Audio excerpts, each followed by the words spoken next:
Finals में बिल्कुल rock कर देना है, बिल्कुल पेपर को फोड़ देना है।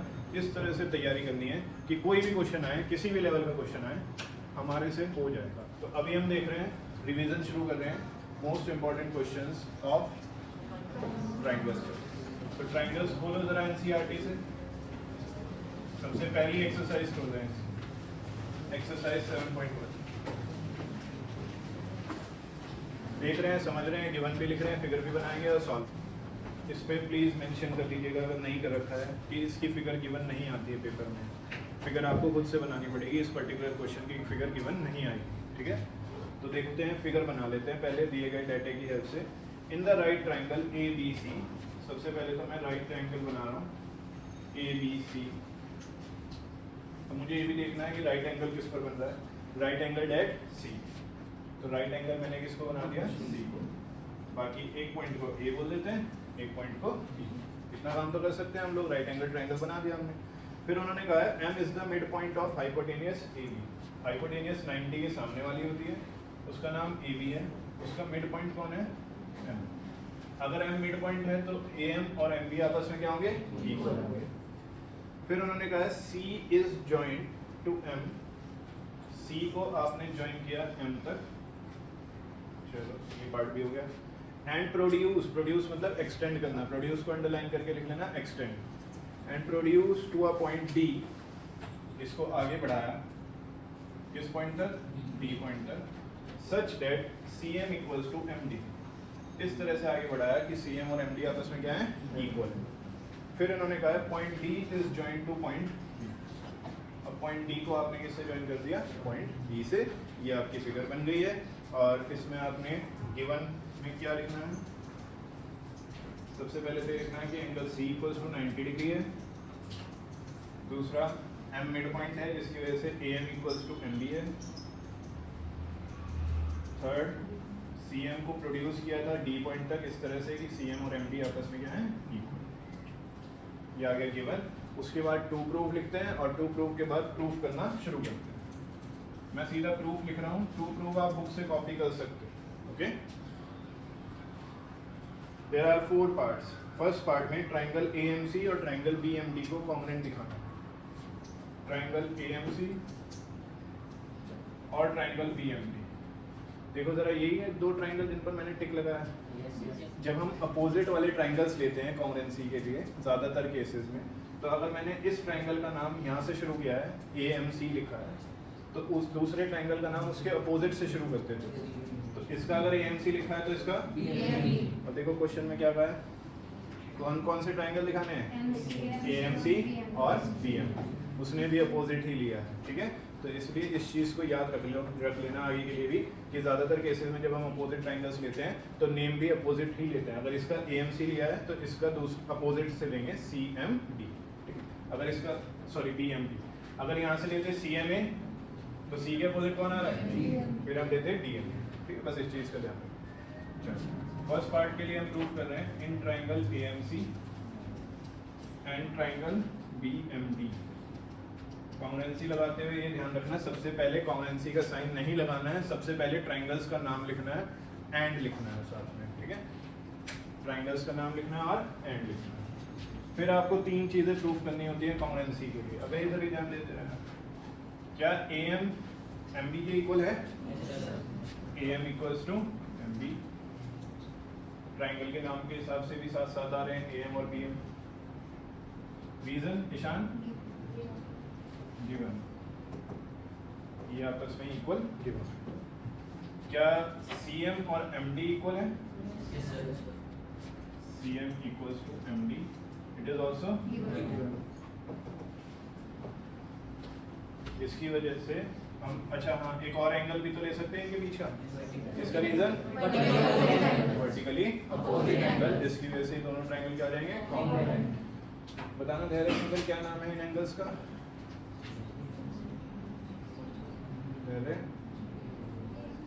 इसका नाम AMC, गुड, और BMD, ठीक बता रही है ये।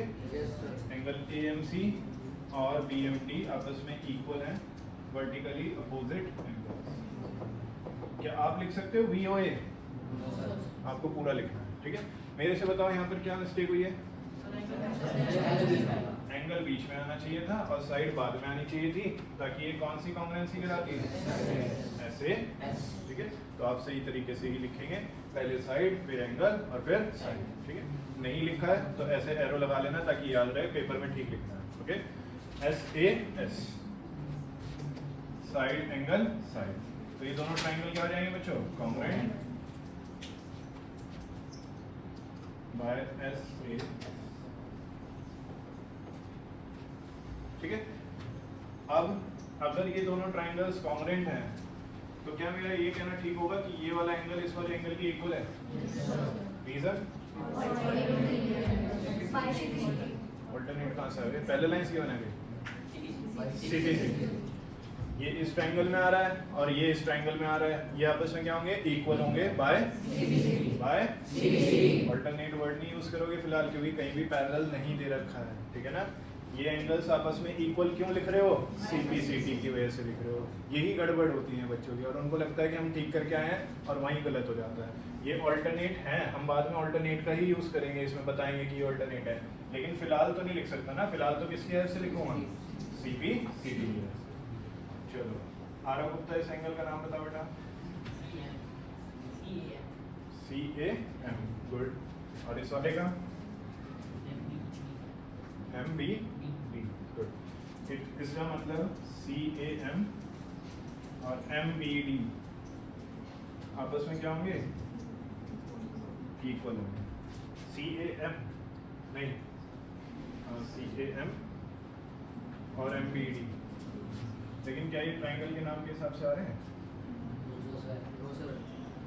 ट्रायंगल के हिसाब से नहीं आ रहे हैं। और अगर मैं इसको लिखूं DMB, DBM, अगर मैं इसको लिखूं DBM, क्या अब ये ट्रायंगल के नाम के हिसाब से आ रहे हैं?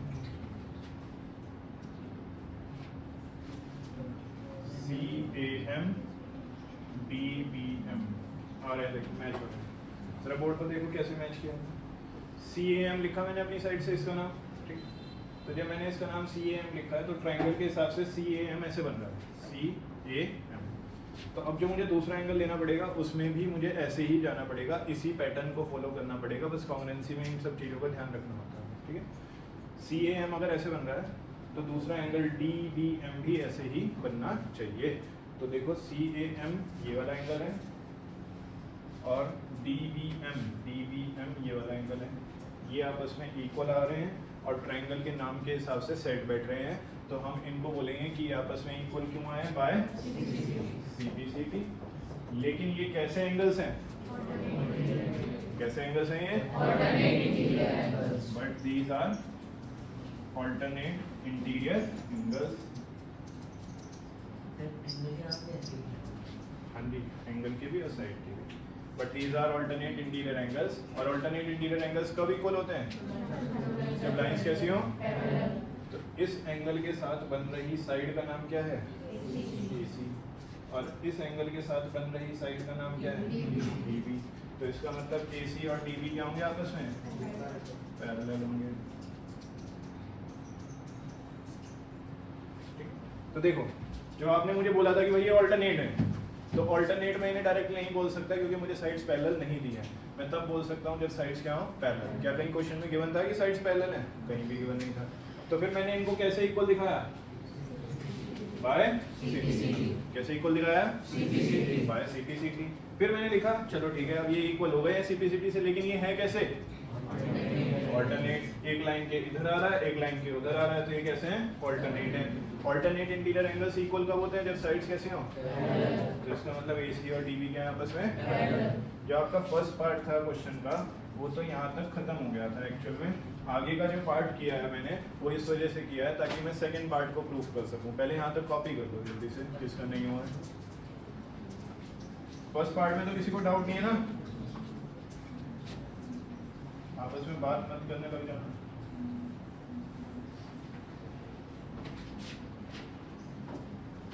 ये जो पार्ट है इसको भी आप फर्स्ट पार्ट में ही शो कर सकते हो, कोई दिक्कत की बात नहीं है इसमें, ओके। अब सेकंड पार्ट करना शुरू कर रहे हैं। सेकंड पार्ट में आपसे क्या कहा गया है कि प्रूफ कीजिए अनन्य बात मत करो, प्रूफ करो कि DBC is a right angle DBC को कितना दिखाना है? Right angle. तो DBC जरा देखना, मैंने DBC को सही मार्क कर दिया क्या? सही मार्क कर दिया। DBC कौन सी लाइन से अटैच है? बोर्ड को देखते रहना जरा 2 मिनट के लिए। DBC कौन सी लाइन से अटैच है? और यहाँ पर एक एंगल 90 है, वो कौन सी लाइन से अटैच है? क्या AC और DB जो ब्लू से लाइन मैंने मार्क की है, क्या ये एक दूसरे के पैरेलल है? Yes sir. अभी आपने प्रूव किया था इसको, है ना, कि एक दूसरे के क्या है? पैरेलल। तो दो पैरेलल लाइन के बीच में एक एंगल ये बन रहा है, एक एंगल ये बन रहा है, एक ही साइड पे बन रहे हैं। तो बताओ ये कैसे एंगल है? कौन कौन कह रहा है कोइंटीरियर है? कोइंटीरियर आपस में इक्वल होते हैं? यस उनका समरेनिटी होता है, कोइंटीरियर वाले इक्वल नहीं होते हैं। तो सेकंड पार्ट शुरू कर रहे हैं। As AC parallel to DB, AC parallel to DB है, प्रूव्ड अबव, हमने अभी प्रूव किया है इसको। तो इसका मतलब एंगल C और एंगल B इनका सम कितना होगा? 180 डिग्री। रीजन लिख देंगे कोइंटीरियर एंगल्स। रीजन ना लिखने के मार्क्स कटे जाते हैं, इसलिए ध्यान से लिख दें। अब हमें पता है कि एंगल C 90 डिग्री गिवन है, इसको भी हम मेंशन कर देते हैं because angle C equals to 90। अब आपको एंगल B निकालना है, तो इधर 90 उधर जाकर माइनस का हो जाएगा, और माइनस का होने के बाद कितना बचेगा? 90। तो एंगल B कितना आ चुका है? 90 डिग्री। पूरा नाम लिख दूं तो पूरा नाम है DBC इज राइट एंगल। ये हमने प्रूव कर दिया इसका सेकंड पार्ट। सेकंड पार्ट में हमने कौन सा ट्रिक लगाया है? कोइंटीरियर एंगल्स वाला।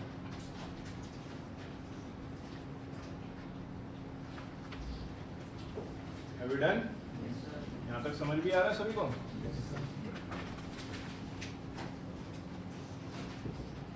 थर्ड पार्ट देखते हैं, समझते हैं। Of this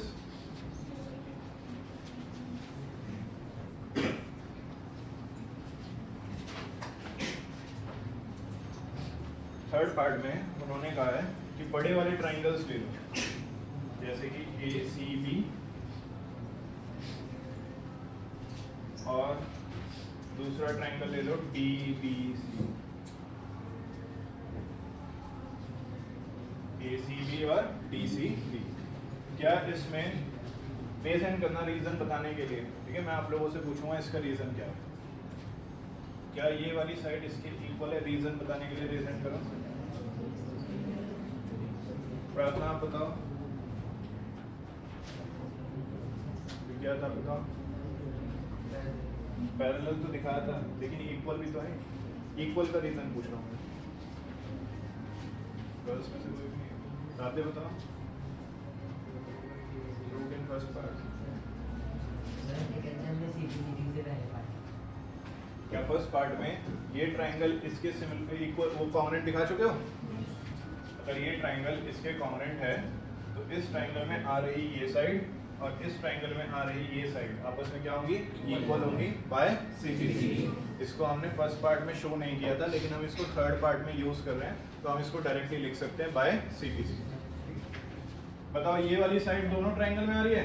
yes, sir। तो ये तो क्या हो गई? कॉमन हो गई। ये इस वाले ट्राइंगल का भी पार्ट है और इस वाले ट्राइंगल का भी पार्ट है, तो ये जो CB वाली लाइन है ये क्या हो गई? कॉमन। ठीक है, अब दूसरा ये एंगल कितना है? 90 जो इस ट्राइंगल में है, और इस ट्राइंगल का ये वाला एंगल कितना है? 90। अभी हमने प्रूव किया था, ये 90 गिवन है, ये 90 हमने प्रूव किया था, तो ये 90 90 आपस में क्या हो जाएंगे? इक्वल। तो एक तो आपने लिया साइड, फिर एंगल, और फिर से तो साइड एंगल, साइड से ये दोनों ट्राइंगल क्या हो जाएंगे? कॉन्ग्रुएंट। तो चलो करते हैं मेरे साथ साथ थर्ड पार्ट हेडिंग बना लो। पहले सबसे पहले कॉन्ग्रुएंसी का साइन लगा देते हैं, ट्राइंगल का नाम लिखते हैं। ये बॉटल अपने पास रख लियो, अभी इधर उधर पास नहीं होनी चाहिए। ये खेल रोज मत खेला करो, पानी पीने वाला पिटाई लेगी। ट्राइंगल का नाम लिखते हैं पहले। क्या क्या नाम गिवन है जो हमें प्रूव करने हैं? Triangle DBC and ABC।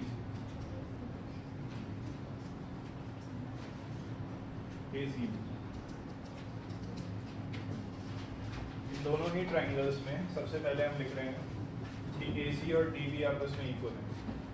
DB और AC आपस में इक्वल है बाय CB CD। ये CB CD हमने कौन से पार्ट से लिया है? फर्स्ट पार्ट से, बिकॉज फर्स्ट पार्ट में कौन कौन से ट्रायंगल थे? AMC और BMD कॉन्ग्रुएंट थे, AMC और BMD कॉन्ग्रुएंट, ठीक है।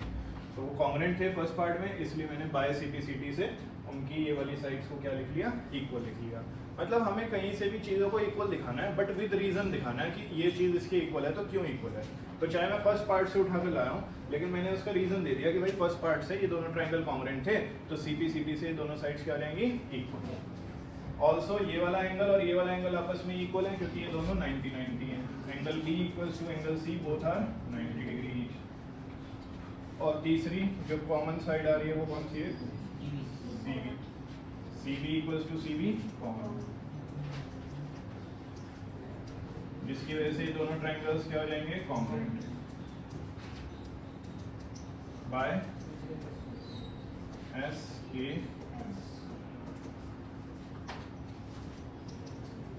SAS combination. कर लीजिए कॉपी, कोई डाउट है, दिक्कत परेशानी है तो पूछिए। फोर्थ पार्ट में थर्ड पार्ट का यूज हो रहा है।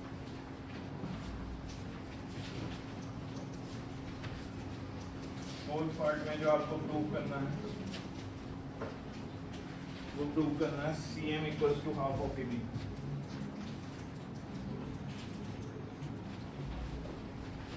तो इसको प्रूव करने के लिए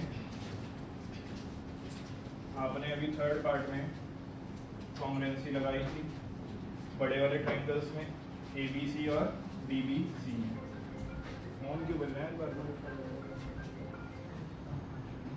triangle DBC congruent third triangle ACB के, proved in third part.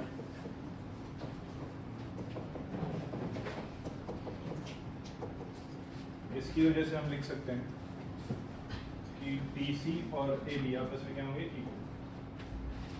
Diagonals की बात कर रहा हूँ, इसकी बात कर रहा हूँ। ये AB है और ये BC। BC और AB आपस में क्या होंगे? Equal bye CB। अब अगर ये दोनों इक्वल है तो इनके हाफ भी क्या होंगे? इक्वल होंगे। तो मैं दोनों साइड हाफ से मल्टीप्लाई करूँ, ये दोनों इक्वल है तो इनके हाफ भी क्या होंगे? इक्वल। तो मैंने दोनों साइड हाफ से मल्टीप्लाई कर दी। क्यों? मुझे कैसे पता चल रहा है हाफ से मल्टीप्लाई करनी है? क्योंकि जो मुझे प्रूव करना है उसमें क्या आ रहा है? अब DC का हाफ, DC का हाफ CM भी हो सकता है और MD भी हो सकता है। देखो जरा बोर्ड पर, DC का हाफ CM भी हो सकता है और MD भी हो सकता है। मैं क्या लूँ? CM, क्योंकि क्वेश्चन में क्या प्रूव करना है? CM। तो DC के हाफ को क्या ले रहा हूँ? CM। हाफ ऑफ AB को हाफ ऑफ AB ही लिख रहा हूँ, क्योंकि क्वेश्चन में हाफ ऑफ AB ही पूछा है। तो ये आ गया मेरे पास आंसर। बताओ मेरे मार्क्स किस चीज़ के लिए कट सकते हैं? रीजन किस चीज़ का रीजन? हाफ ऑफ DC को CM कैसे लिखा? इस चीज़ का रीजन। तो हाफ ऑफ DC को CM इसलिए लिख पा रहा हूँ क्योंकि CM और DM आपस में क्या थे? Equal, because CM equals to D। तो ये क्वेश्चन आपका 4 से 5 नंबर में आता है पेपर में। और एक और ख़ास बात जो अश्विन ने बताई थी कि सीधा सीधा कभी कभी फोर्थ पार्ट ही दे देते हैं, लेकिन फोर्थ पार्ट को प्रूव करने के लिए स्टार्टिंग के 3 पार्ट्स आपको खुद से प्रूव करने पड़ेंगे, तब जाकर आप इसको कर पाओगे। This is exercise 7.2 question number 6। Question number 6 में हम देख रहे हैं triangle ABC is an isosceles triangle. Arpit, कौन सा होता है आइसोसेलेस ट्राइंगल बेटा? जिसकी दो अपोजिट साइड्स इक्वल होती हैं वो क्या कहलाता है? Isosceles triangle. तीनों होती तो इक्विलैटरल ट्रायंगल। उसने साथ में दिया भी है कि AB और AC आपस में क्या है? इक्वल। अब देखो आगे की फिगर ध्यान से समझना बोर्ड पर, हो सकता है इसकी फिगर भी आपको गिवन ना है। Side BA is produce to D। BA वाली साइड को आगे बढ़ाया गया है। अब उसने AB किया था तो मैं ऐसे जाता, उसने कहा है BA। BA वाली साइड को आगे बढ़ाया गया है किस पॉइंट तक? D पॉइंट तक। सच डेट, और इस तरह से आगे बढ़ाया कि जितना BA था उतना ही AD है। इससे पहले वाले क्वेश्चन में भी तो हमने ऐसे ही किया था, उसमें भी तो एक्सटेंड किया था, प्रोड्यूस किया था। ठीक, BA को प्रोड्यूस किया गया, एक्सटेंड किया गया, आगे बढ़ाया गया सीधा सीधा AD तक और इस तरह से बढ़ाया कि जितना BA था उतना ही AD। अगर ये 5 सेंटीमीटर है तो ये भी 5 सेंटीमीटर। ये चीज़ समझ आ रही है? उसके बाद लास्ट में आपको क्या करना है, D से C को ज्वाइन कर देना है और आपको प्रूफ क्या करना है, आपको प्रूफ करना है कि ये जो एंगल BCD बन रहा है, एंगल BCD बन रहा है, ये पूरा का पूरा 90 दिखाना है। कितना दिखाना है? 90। तो लिख लो मेरे साथ साथ गिवन और टू प्रूफ।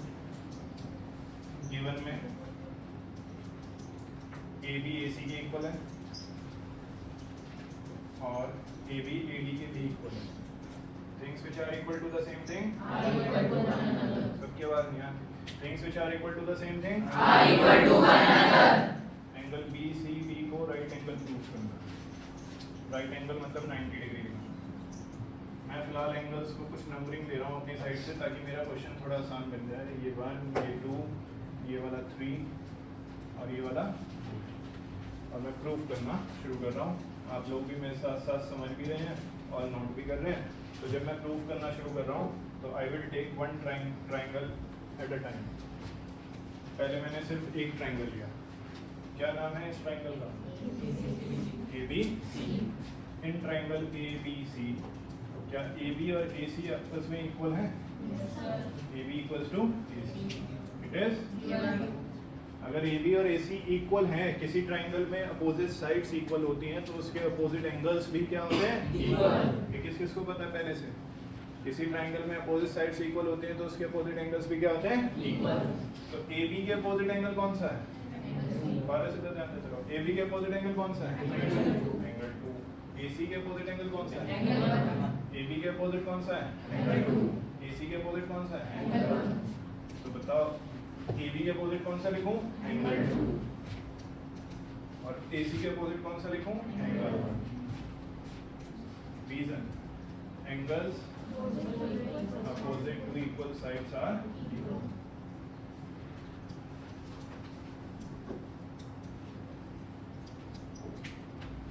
ठीक है, एंगल 2 एंगल 1 के इक्वल आ गया। अब सेम चीज मैं दूसरे ट्राइंगल के लिए करने वाला हूँ। इस वाले ट्राइंगल का जो नाम है क्या रखें बताओ?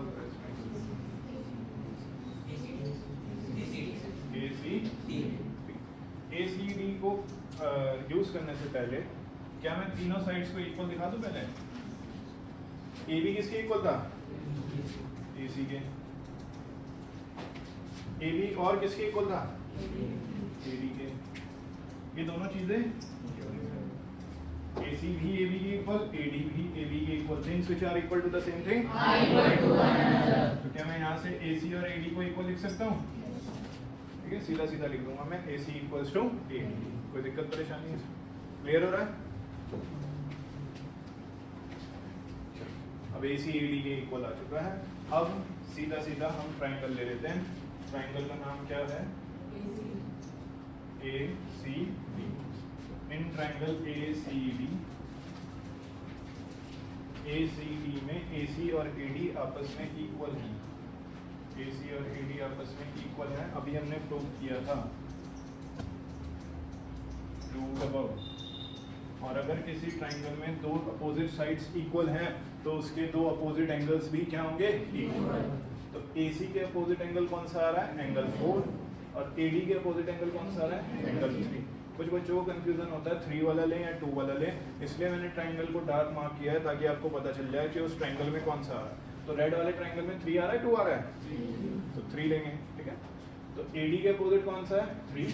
और AC के अपोजिट कौन सा है? 4। तो AC के अपोजिट आप बता रहे हो एंगल 4 और AD के अपोजिट आप बता रहे हो एंगल 3। पर ये रीजन क्या लिखेंगे इसका? Angle opposite to equal sides are equal. Angles opposite to equal sides are. ठीक है, अब 1 वाला 2 के इक्वल, 3 वाला 4 के इक्वल। इन शॉर्ट मैं ये बोल सकता हूँ कि अपोजिट एंगल्स को मैं इक्वल दिखा चुका हूँ। 1 के अपोजिट 2 है वो इक्वल है, 3 के अपोजिट 4 है वो इक्वल है। ठीक है, अब मैं सीधा बड़े वाला ट्रायंगल दिखाने की कोशिश करता हूँ। पूरे बड़े वाले ट्रायंगल का नाम बताओ जल्दी से सभी। Triangle BC। पूरे बड़े वाले ट्रायंगल का नाम है BC। Now in triangle BCD triangle में अगर मैं थोड़ी देर के लिए ये भूल जाऊं कि ये वाली लाइन है, अब तो दिख रहा है साफ साफ ट्राइंगल। जरा बोर्ड पर फोकस करना सभी बच्चे, जो सो रहे हैं वो भी जाकर देखो जरा इधर, दिख रहा है सबको BCD ट्राइंगल? Yes, sir. सबको दिख रहा है? Yes, sir. अब BCD ट्राइंगल में 3 एंगल्स भी दिख रहे होंगे, Yes, sir. Angle B, angle C और एंगल E। और ट्राइंगल के तीनों एंगल्स का सम कितना होता है? तीनों का सम 180 लिख दें। तो इस ट्राइंगल में हम तीनों एंगल्स का सम कितना लिख रहे हैं? 180।